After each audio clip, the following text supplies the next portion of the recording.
Guys, iton karakteristik iton usa nga tanom dapat every other day king ko cultivate it iya puno or ginahabok it iya puno para una ma-retain permi nga waray banwa iton iya puno ngan purpose nga waray competition iton nutrients nga makukuha dapat iton tanom, no?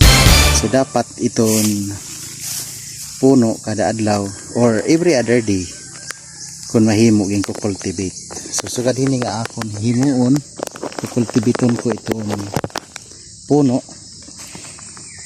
hini nga aton nga tanom. So, kumbaga hawin na ray ginhahabok la ito guys, ano, nahabok babayobo iton puno sugad hini din pwede liwat diretso pag apply hin fertilizer. What? So nga pala ini nga tanom in sitaw inihiya, huh? So, sitaw is English term is string beans or scientifically known as Bignasinensis, ano?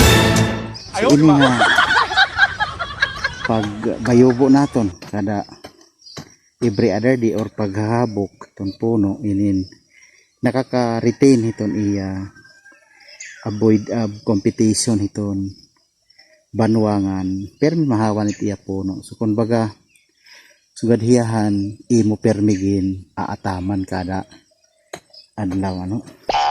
So dapat kikita niyo sugad ito na iya puno permi ini nga naka panya diha igbaw ini nga tuna din nga part. So amo iton, no.